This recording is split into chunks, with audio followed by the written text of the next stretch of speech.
Welcome, everybody. Welcome to this Wednesday evening where we have the privilege of hosting Kim Mazzaros with us today to talk about MSD prevention resources to support kinesiology professionals.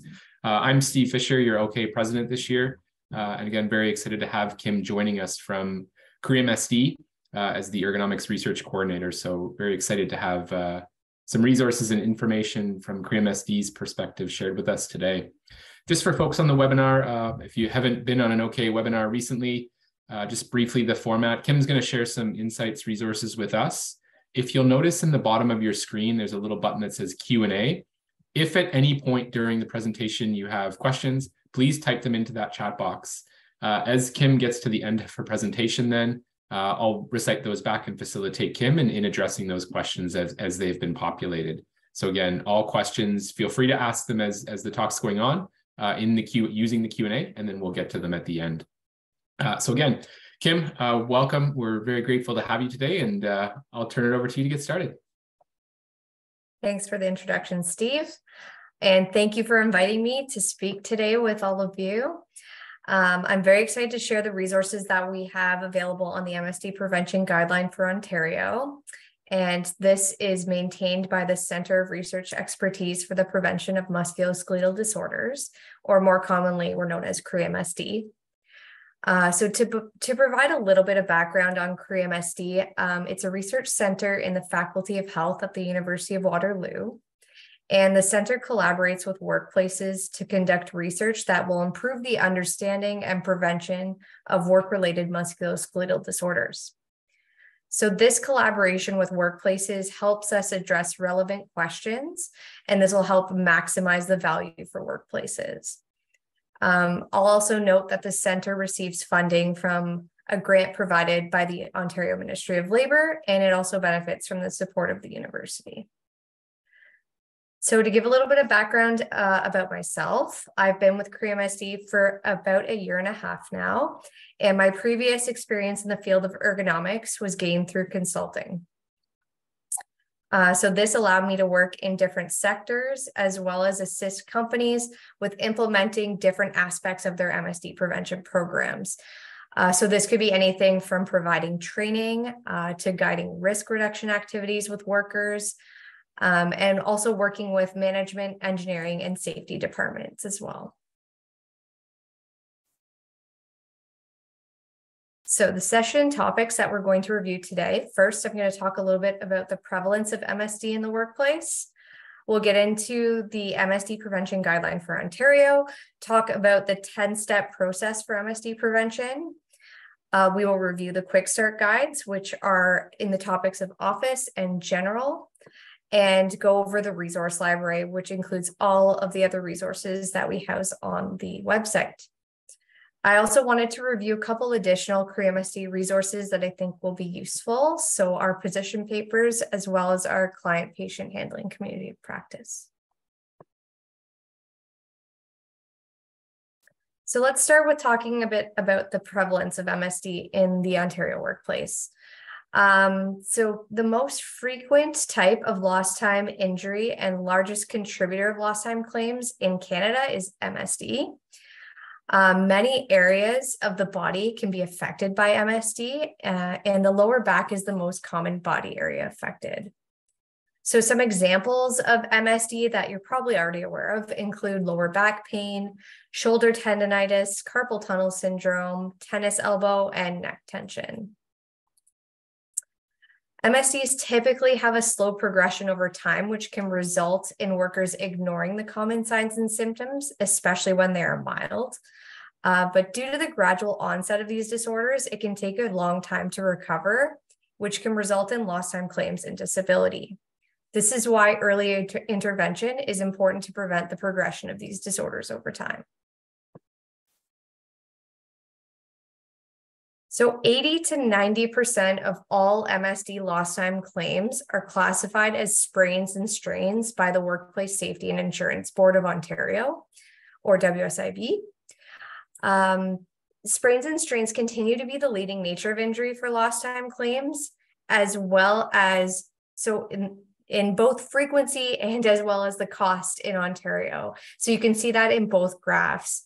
So sprains and strains are indicated in black, and the other top two natures of injuries outside of sprains and strains are indicated in the different colors there. So you can see over the years from 2013 to 2021, sprains and strains continued to lead. So even throughout the COVID-19 pandemic, so if you look at 2020 and 2021, sprains and strains accounted for a total of 1/3 of all lost time claims and 26% of lost time claim costs in Ontario. So it's still a very big issue in Ontario.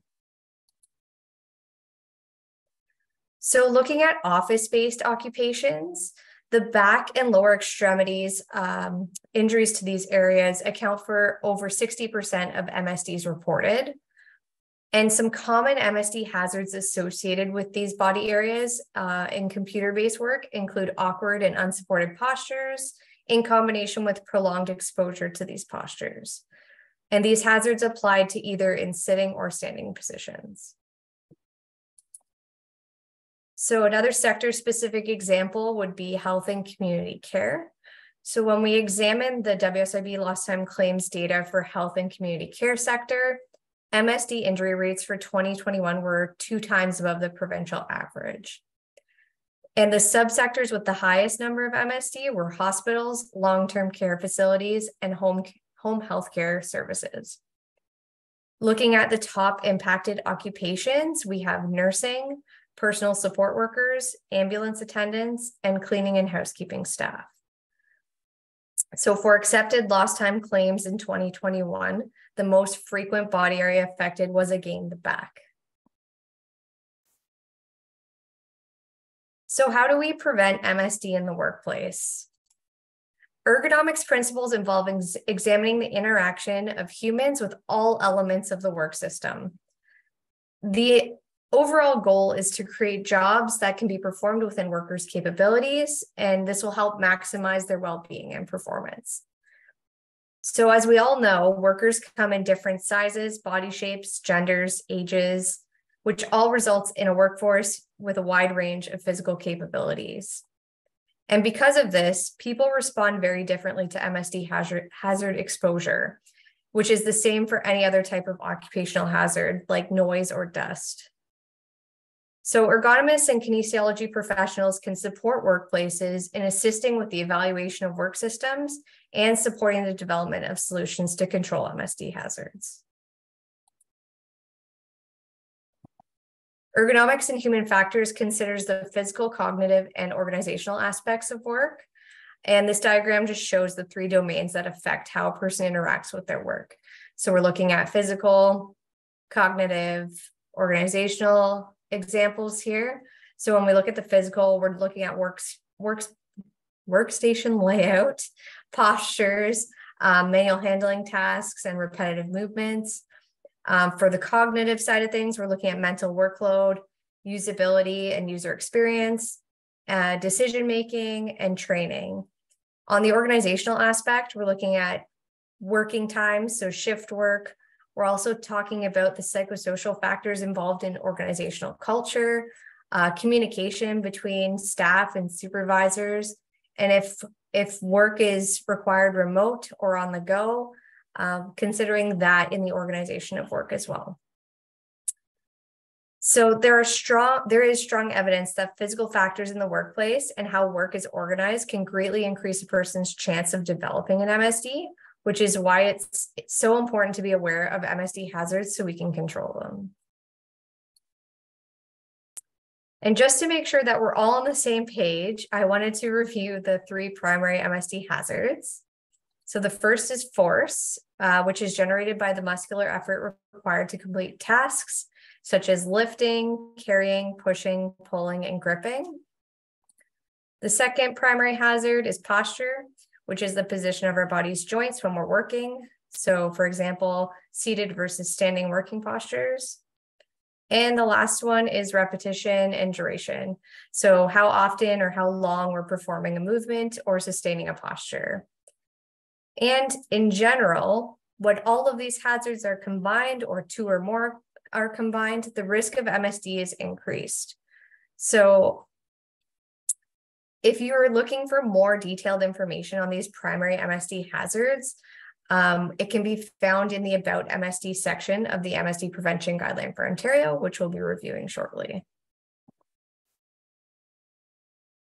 So I just wanted to close this section off with mentioning that there are many elements of a work system to consider in the design of work to optimize performance.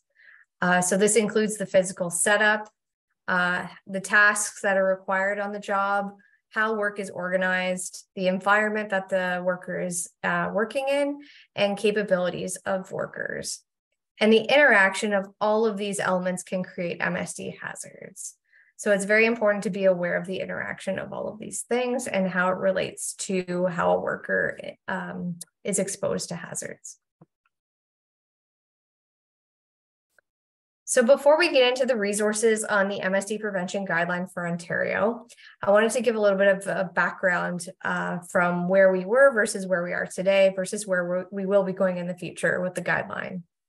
So the website was released in 2018 after MSD led a 2-year multi-stakeholder initiative to redevelop the guideline into a website format. And this was from a previous booklet format that you may be familiar with. So the booklet version was called the Ontario MSD Prevention Guideline and Toolbox, and it was developed by the Ontario Health and Safety System. So it was the recognized key resource for MSD prevention and was originally developed by the Occupational Safety and Health Council of Ontario. And that was back in 2005 and 2006.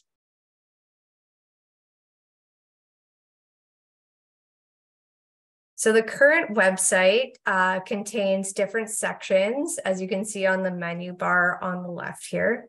So we have section about MSD, which includes information about MSD, MSD hazards in the workplace, different types of MSD. It also includes the guidelines, which I'm going to go through in a little bit more detail. So that's under the Prevent MSD tab. It also includes resources such as a tool picker. So that includes MSD hazard identification checklists and risk assessment methods. And we also have a control picker, which is a database of examples of MSD hazard controls for the workplace.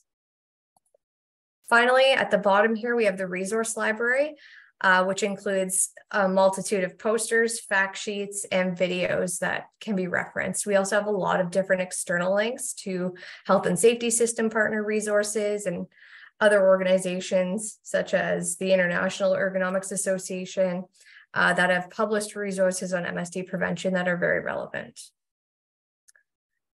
So where we're going with the guideline in the near future, we're working on a new website design, and it's projected to be launched in fall of 2023. So if you're working through the guideline in the summer and then all of a sudden it looks different in the fall, it's because we're working through a new website. So let's start by talking about the 3 different versions of the MSD prevention guideline. They were created based on different target audiences for accessibility to content that's most relevant to them. And when we talk about the Quick Start guideline, that was developed because research revealed that small businesses are a major underserviced community, and there is a need for separate approaches for small and micro businesses versus the larger companies with systems already in place for health and safety. So the Quick Start Guide is for a business that maybe doesn't have anything in place and needs to get started, or for a smaller micro business. So it's important to realize that all 3 of these versions, they follow a similar 10-step plan, do, check, act process to MSD prevention. And they use similar language across the 3 tools so that if you wanted to start with the Quick Start Guide and then graduate into the basic guideline, it's easily done because it follows the same 10 steps. And all of these versions are available on the MSD Prevention Guideline website for your reference and download. So you can reference them in HTML format and you can download them in PDF format as well. To go over, I talked a little bit about the Quick Start Guide. The basic guideline is for medium to large companies. And these companies would typically have a joint health and safety committee on site. and would typically have a person who specializes in health and safety. And they would hopefully have an existing health and safety policy and program in place. The comprehensive is for larger companies that have multiple people that are responsible for health and safety. So maybe they have a whole department. They would have potentially formal management framework in place, such as ISO standards or CSA standards. And they have comprehensive policies and procedures for health and safety. So that's the main differences between the three versions. So including MSD prevention in the health and safety program helps organizations with controlling MSD hazards in the workplace. And like I mentioned, the guideline follows a 10-step process alongside the PDCA cycle framework. And this aligns very well with the CSA and ISO health and safety standards. So it starts with setting the foundation through policy and management commitment. So that's in the center in the gray area here.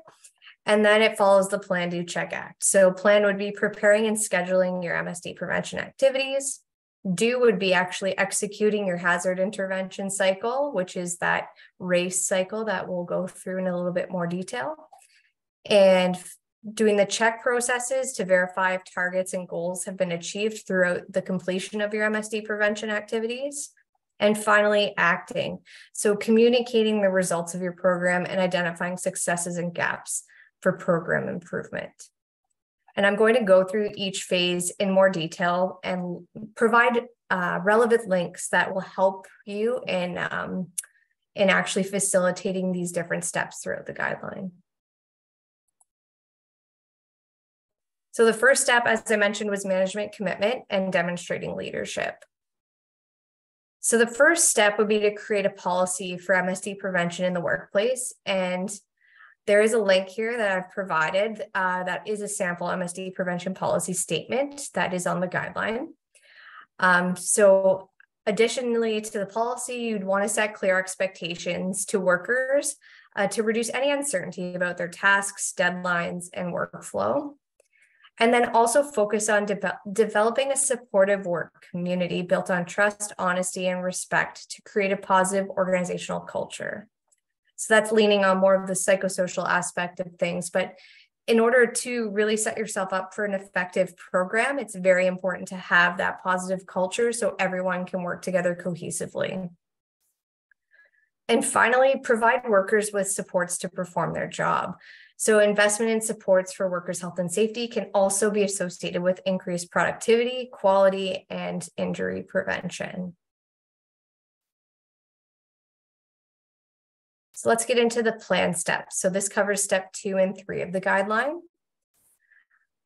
So plan the stage 2 involves worker participation, which starts with training workers on awareness of MSD and MSD hazards in the workplace. And when workers are aware of the hazards, they can actively participate in controlling hazards to prevent MSD. The third step is establishing a process for how to support or to execute the do phase, which includes identifying, assessing, and controlling these hazards in the workplace. So this involves allocating roles and engaging all relevant parties and planning a schedule to conduct activities in the workplace. Moving on to the do section. So this is executing the plan throughout MSD prevention activities. So we start with recognizing hazards in the workplace. And this should be a multifaceted approach, including checklists or hazard screening tools. Can also involve staff feedback surveys, discomfort surveys, and injury tracking if it's available. The guideline also contains a tool picker, which I'll go through on the next slide, which contains different task-specific checklists and screening tools that you can reference. So after you have finished identifying MSD hazards, then they can be prioritized to establish focus areas and set goals for the activity. And this can involve some risk assessment process as well, which is the risk assessment methods will also be in the tool picker, which I'm going to share with you. So at this stage, like I said, further assessment of MSD hazards may be needed to establish if the hazard exposure levels are exceeding the recommended thresholds. So once these focus areas have been established, brainstorming with all workplace parties to develop potential solutions to control hazards is recommended as the next step. And the guideline contains a hazards and controls picker for sector-specific examples of hazard controls as a starting point. So if you're really having issues getting started on the brainstorming process on how to fix a problem and control a hazard, there is the hazard and controls picker that you can go and just look through the different examples that we have on the guideline as a starting point. So once the potential controls have been established, evaluating their effectiveness in controlling the hazard is the next step. So that's the E. And finally, after evaluation, it's trial and train workers on these new controls.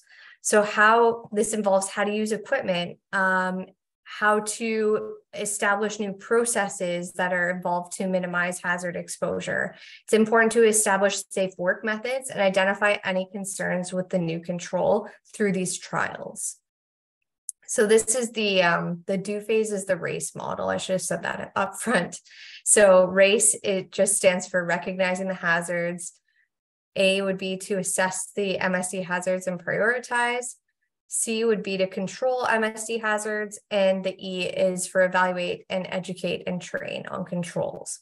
So that's that sub-cycle here in the do section in the top right corner. So I mentioned the tool picker. It contains hazard identification and screening checklists for that R portion of the RACE cycle.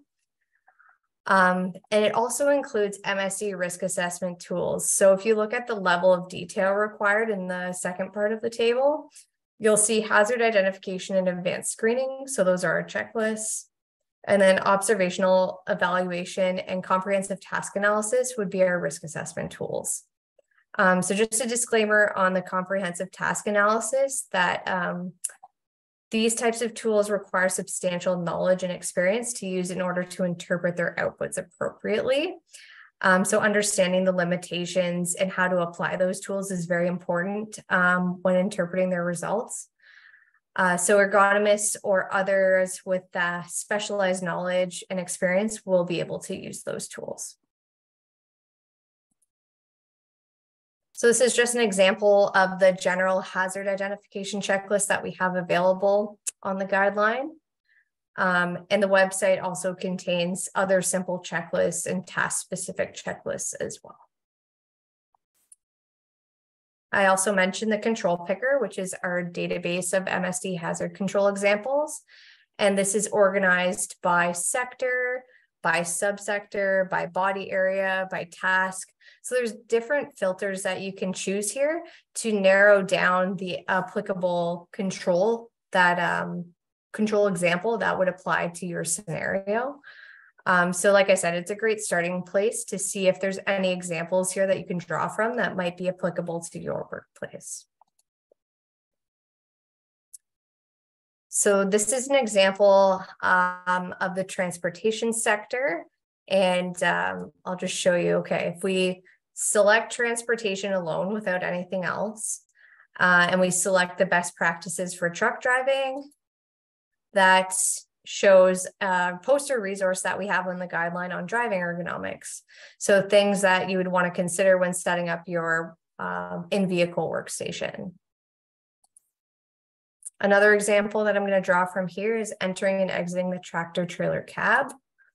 So you can see we have a tip sheet that's been generated on the different techniques used for ingress and egress out of a tractor trailer cab, and for considerations for the employer as well for more design related controls. So getting back to our PDCA cycle, step 8 is in the check area, and this is evaluating the program. So we want to follow up to ensure all the changes and all the controls that we've implemented are effective in controlling MSD hazards. A lot of times when working as a collaborative team to try and control MSD hazards in the workplace. The first trial isn't the successful one, so you might have to go back to the drawing board and go back to that step 6 and 7 and work through different types of controls to try and mitigate the exposure to that MSD hazard. So also mentioning here that you want to provide a sufficient trial period. Sometimes there's an adjustment for workers to adopt a control. So you want to leave enough time for them to get used to it and to collect feedback from workers as well. And there's also, like I said, alternative controls that may need to be revisited if the first or second options aren't working. Monitoring the progress towards targets and goals is also important in this phase to evaluate the effectiveness of your program. And finally, we get to the ACT part of the cycle. So this involves reporting the results from your activities. So documenting, what was successful, what was not successful, the lessons learned throughout your activities and participation in the program. So it's very important to have participation from workers, from supervisors, from health and safety specialists, from engineers. So did we get all the participation that we wanted to have everyone weigh in on these changes? That does affect the effectiveness of the adoption of controls. Did we achieve all of our targets that we set in place?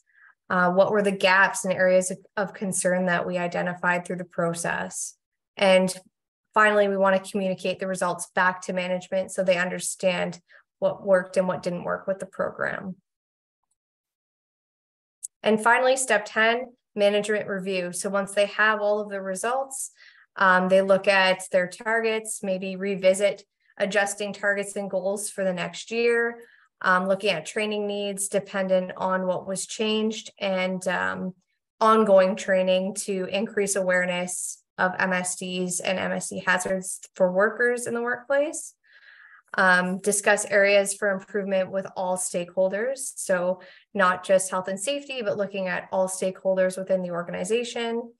And then finally, if any updates to policy and procedures are needed, those would have to be involved in future planning. So that concludes the 10-step process. Like I said, that extends through the quick start guide into the basic guide and the comprehensive. So it follows that same 10-step process, but at different levels of detail. So what I wanted to do now is I wanted to go through the quick start guidelines, and we have 2 different versions based on the work environment. So we have a quick start guideline for general workplaces and one for office workplaces or computer-based work. And the quick start guides have posters which outline best practices for MSD prevention. And this is based on reducing exposure to the primary risk factors that I reviewed earlier. And there are multiple ways that these posters can be used. Workplaces can use them as guides when they're doing workplace walkthroughs and inspections. You can write observations and ideas about possible fixes for hazards. It can be used as a script for safety talks for supervisors.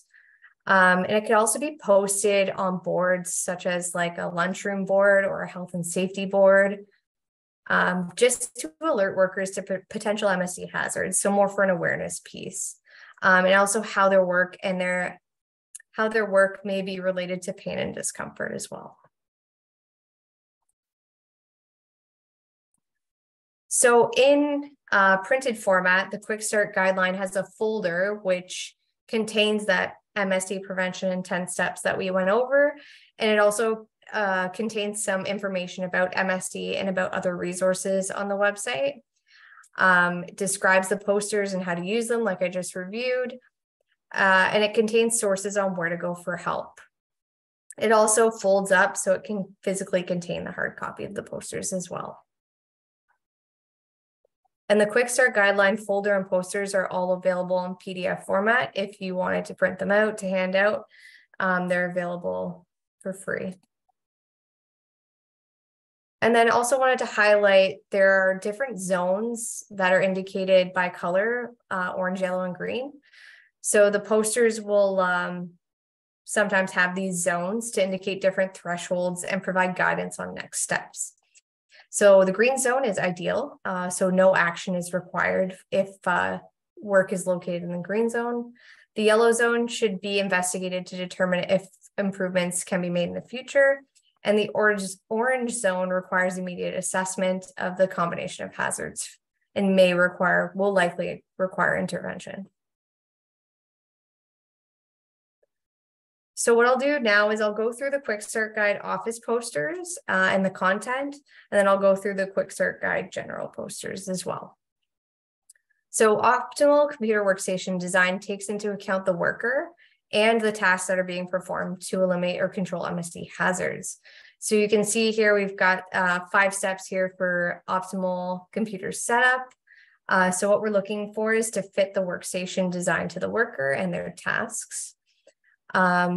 Equipment adjustability features may be required for completing different tasks, and the posters will go over different adjustability features for different areas of the workstation. But it's important to note that there's not one size fits all solution for the office. There's different setups and different ways to adjust the workstation to achieve these ideal postures that we're looking for. And it's also important to consider that, workers are all proportioned differently, and we all have different tasks. So that'll affect how we design our office workstation as well. So the first poster is called Change It Up, Move. And it talks about pacing throughout the workday, encourages regular changes in posture and taking breaks. As you can see here, it shows the different postures referenced from the CSA standard for office ergonomics. And it talks about, again, routine breaks. So implementing active movement on breaks, and you can actually implement reminders to yourself to move throughout the workday. The second poster reviews supporting the body. So reducing fatigue by supporting the body in a chair. So for full-time office and computer work, a well-designed and adjustable office chair is a critical component to support the body. And the poster reviews different key areas that you would want to note for adjustment to accommodate different body sizes.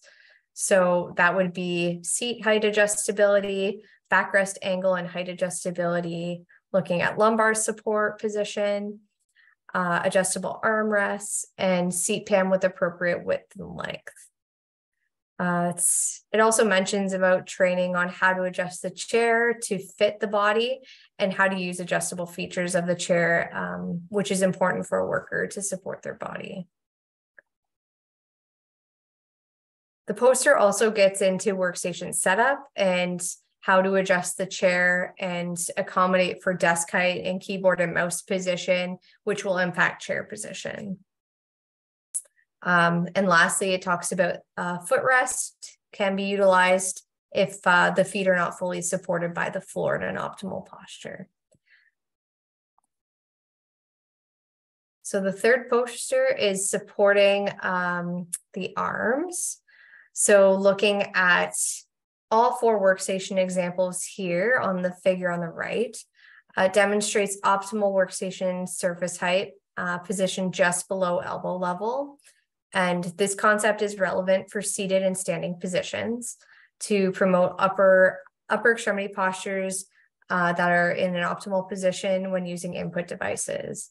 So you can see here, there's working at desk level, working on a keyboard tray, working at desk level again, but this is with a height adjustable table. And then you can work at desk level by tucking the armrest in underneath the desk and supporting the forearms on the desk with a height adjustable table. So yeah, those are the different concepts that are reviewed in this poster. Also wanted to mention in this poster that the position of input devices is also reviewed. So looking at using a mouse that fits the size of your hand, considering use of a keyboard tray if more desk space is required to complete your tasks, and adjusting the armrest to support the elbow and forearm in the optimal posture. The next poster is C, Your Body Follows Your Eyes. And the head and the upper body can be guided to awkward postures when workers are having difficulty viewing their work. So it looks at how to position the top of the screen at eye level to that optimal viewing height. So positioning monitor risers if necessary, or implementing monitor arms. Temporarily, you can use stacks of books or reams of paper to get to that optimal screen position. Poster also talks about the distance to the screen being full arm's length away, and also mentions the specific considerations required for viewing with multifocal glasses. So this could be bifocals, trifocals, or progressives. Other considerations in this poster are reducing glare on the screen. So making sure that your monitor is positioned in a way that you don't get glare from windows and lighting, and using blinds, overhead baffles to redirect the source of the glare if there is an issue with window positioning. Looking at improving visibility through monitor display settings. So looking at the contrast and the brightness and the color settings in your monitor. Even increasing text size in a computer setting and using the software there to increase the size of text on the screen to improve your visibility, to maintain your posture seated back in your chair without leaning forward. And then again, rest breaks. Oh, sorry about that. So regularly focusing on faraway objects away from the screen, so you're not staring at the screen for long periods of time. And the next poster is keep it close. So this is more about like horizontal and lateral distance of input devices. So we want to keep the frequently used equipment within a forearm's reach. So this typically is the keyboard and mouse. And you also want a large enough workspace for proper placement of devices like the keyboard, mouse, and the monitor. So it's important that frequently used equipment is conveniently close to the body, and that helps avoid long reaches to equipment, which can result in non-neutral shoulder postures. And the last poster is a newer addition to the Office Quick Start Guide. So it's about change it up using sit-stand workstations. So this is a design consideration to allow for seated and standing posture changes. You can notice that the same neutral arm position for both seated and standing positions is demonstrated in the poster. And it goes over the recommended transition time for changing from sitting to standing, being every 30 minutes. And when you are doing the transitions to build tolerance to standing, starting with 5 to 15 minute periods. And at the end of the day, a maximum of 4 hours standing within the workday. And we don't want workers sitting or standing for more than 30 minutes. So yeah, there are benefits to incorporate standing positions throughout the workday while computing, but it is essential to be trained on how to properly adjust and use the sit-stand workstation to avoid musculoskeletal disorder symptoms. So there's a lot of really informative key tips in here if you are working with someone using a sit-stand workstation and how to use it effectively.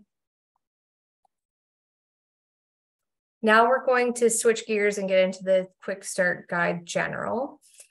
So MSD hazards can be found in all workplaces and across different sectors. The general posters outline best practices for MSD prevention based on reducing exposure to the primary MSD hazards that we talked about. So the posters were designed for workers using lay language, and this is to help translate concepts easily. And the posters describe common workplace MSD hazards, and they also provide potential solutions to control or eliminate hazards. So similar to how the office posters are structured, it's just more general concepts for workplaces for the general guideline. So the first poster is called Store It Off the Floor. And examples of this concept include like storage items on general shelving, like in storage rooms, walk-in refrigerators, things like that. And it just shows like the ideal placement of frequently accessed or heavier items. So you want that to be as close as possible to elbow height or waist level, and avoid storing things above shoulder level or right on the floor. So it also, all the posters on the front have some main points that workers should be aware of.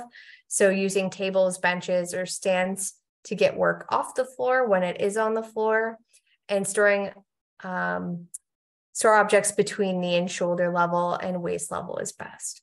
So these are the main concepts on the front of the poster, and on the back, there's a section for, ideas for maintaining a healthy back. There's a did you know section for some quick stats and improving your workplace. There's also another section to fill out any ideas for like improvement of the task that you're looking at, or how you might go about helping keep your back healthy while you're working. Keep it close. So there was a similar poster in the office guideline. So you want to make sure you're performing tasks close to your body and avoid side reaching that can twist the spine. So keeping work as close as possible to you in that green zone is ideal, and avoiding anything in the orange zone here. Their poster is called Hands Below the Head, and this is to address overhead work. So a lot of times work overhead involves using tools. So there's suggestions to use like a bit extender for drills or screw guns, or finding other tools to assist in reducing the reach overhead. So maybe there's a different tool that can be applied, or maybe you can lift and position yourself to a higher level so that you're not working overhead.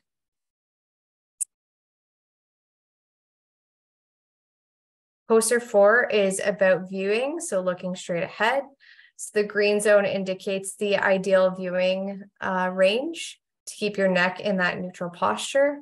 So we want to position work so that equipment can keep your gaze straight ahead in front of you, within that 0 to 60 degree cone that you see there.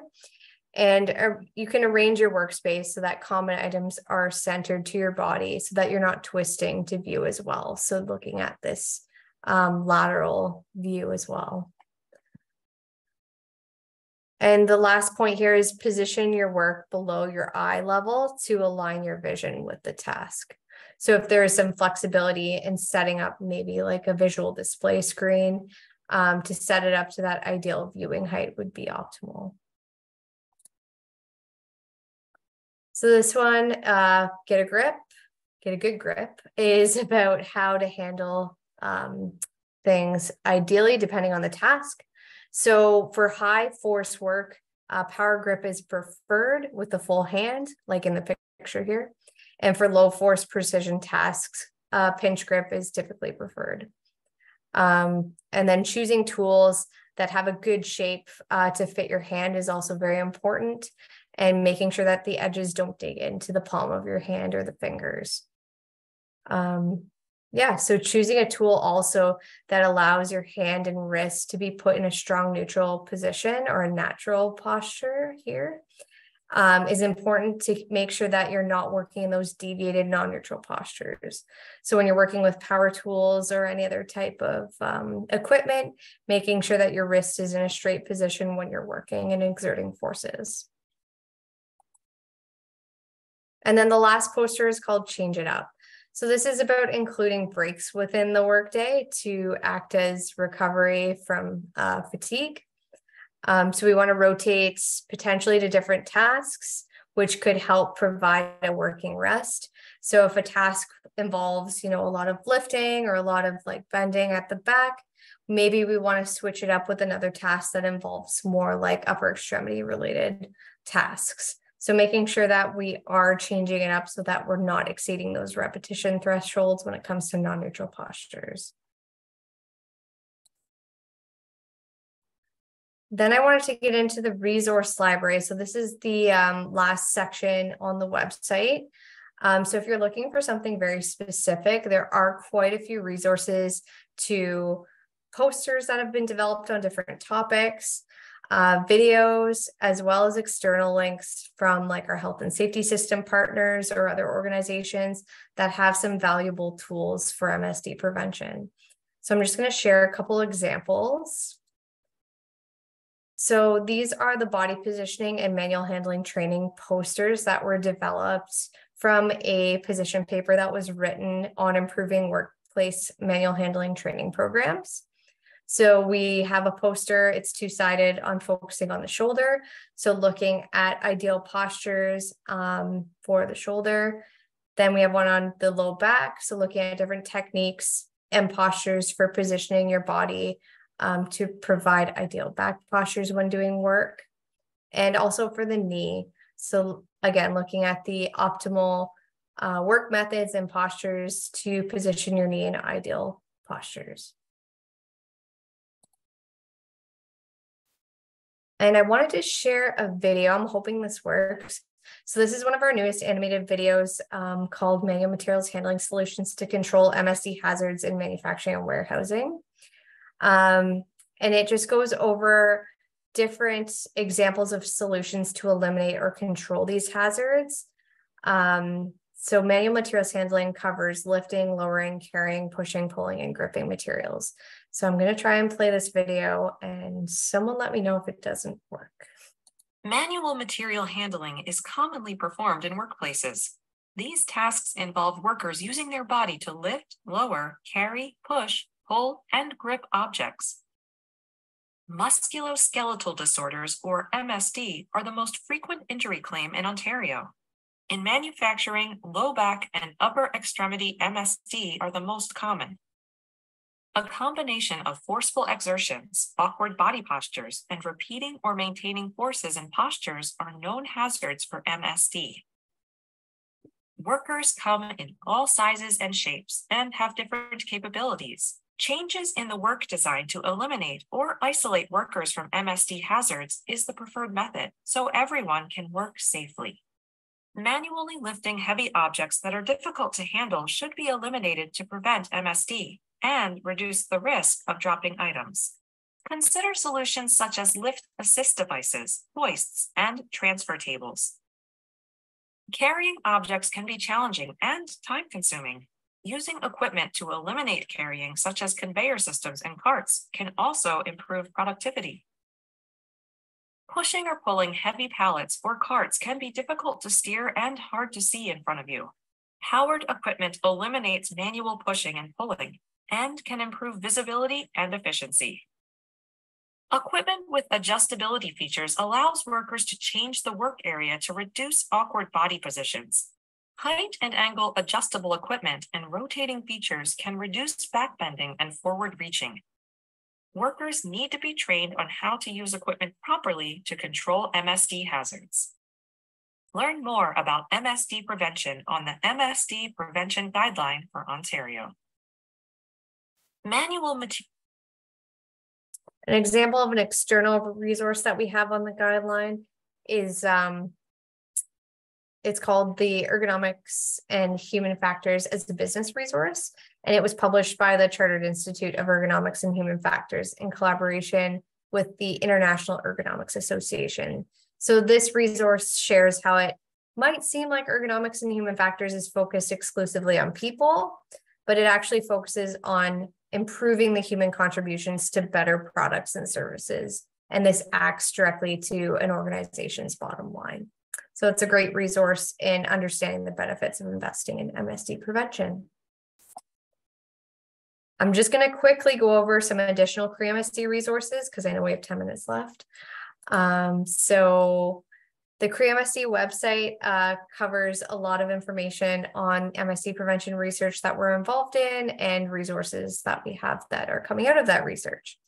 So there are 3 different areas of the website that I wanted to share.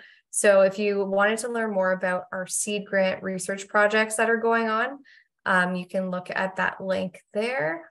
We also have an area of position and resource papers that may be very useful for you, and a community of practice that I will also share. I'll also mention that we release regular newsletter bulletins. So if you're interested in receiving our bulletins on like new webinars, new events, conferences coming up, please email CRE-MSD@uwaterloo.ca to be added to our bulletin list. Just to talk a little bit more about position papers. So they're summaries of best available evidence on topics important to MSD prevention activities. and they can be very useful resources for practitioners in translating knowledge to workers and workplace parties. So I've included some example topics here, but please feel free to visit the website for a complete list of all of our position papers, and we will be announcing the release of a few more new position papers coming out soon. And finally, our client-patient handling community of practice. So Career MSD leads this community of practice in collaboration with PSHSA and VHA Home Health Care. And it currently has over 1,200 members, and that spans the entire healthcare sector and beyond. So this includes home and community care, retirement and long-term care facilities, hospitals, rehab centers, as well as universities, colleges, and government organizations. So the COP membership spans across Ontario and internationally. And it is a great example of knowledge translation and exchange. So the leadership team consults with its members on desired research, webinar topics, and resources and links provided. And members can be connected to provide peer support for advice or direction needed on new approaches for MSD prevention and any training practices on client-patient handling. There is no fee to join the COP. If you're interested in becoming a part of it, please visit the website through the QR code on this slide, and you can follow the link to sign up for the COP. And that concludes my presentation. Thank you for your attention. This is me clapping. Kim, thank you very much. Really excellent talk, and great to see all of the wonderful resources that are available and translated into lay language. So, you know, for the folks on the call, it's guidance for all of us as KINs in how to move forward, but also nice tools that we can use to coach and inspire clients as well, and use those as guidance. So again, for folks that have questions, we do have some time. We have Kim here for a little bit longer. If you have questions, please type them in the chat. Kim, during the talk, you spoke a little bit about some of the resources, and particularly a little bit around, you know, non-neutral postures and things like that. Are there repetition thresholds or guidance related to, you know, how frequently somebody should move into or out of a non-neutral posture, or maybe how long they can sustain that? Definitely. So it's dependent based on the joint that you're looking at, obviously. So like research has shown there's very limited amount of like back non-neutral postures that are acceptable per minute versus, say, wrist postures that are acceptable. So there's lots of different risk assessment tools that can be used to kind of assess how much is okay for different joints in the body. And those can be found on the tool picker. Excellent. So if I go to the msdprevention.com website, find the tool picker, I should be able to find some guidance, some tools that can provide some guidance there. Exactly. Excellent. And again, anybody else that has some questions, feel free to type them into the chat. Kim, maybe sort of thinking from the perspective of a kinesiologist that's maybe out doing office ergonomics assessments as part of practice, any guidance on how you would best use, or maybe examples of how you've used the guidelines to inform your practice? For sure. So I feel like even like, you know, through practicing as an ergonomist, like the visuals from the quick start guide posters are very helpful in trying to explain neutral posture, like in a seated position versus a standing position, looking at commonalities between, like, you know, arm postures should be, you know, the same whether you're seated or standing through that sit stand version of the poster. So I like the visuals, and that can aid in the education around posture, especially in office environments. And even looking at like different setups accommodate, you know, the same posture. So looking at, you know, if you have a keyboard tray versus if you're working on the desk, like it shows in those posters, like you can still achieve the optimal postures. It's just dependent on what types of tasks you're doing and what will accommodate you the best. Excellent. Kim, thanks so much for joining us today. I think this was really excellent. And for those joining us for the webinar today, hopefully we can give Kim a thanks for all of her support here. I see some claps coming up through the audience here. Lots of great resources. I think you did a wonderful job highlighting all of those excellent resources. For folks on the call, do check all of these resources out. They're hugely valuable. And I think, Kim, you mentioned kind of largely consensus-based, considering all of the stakeholders in the health and safety sector in Ontario. So that's wonderful. And if you have any questions, I think, Kim, you said you can email you at the address on the screen. Yes, please. And just so you know, we are working on a new website. So if there are questions, when we release a new website, please contact me and I will help guide you to the right place that you need. Excellent. Again, Kim, thank you so much for taking some time out of your Wednesday evening, and for everyone joining, thank you for taking some time out to join us and listen to Kim and learn some more about the resources. Thanks, everyone. Have a wonderful evening. Thanks, everyone.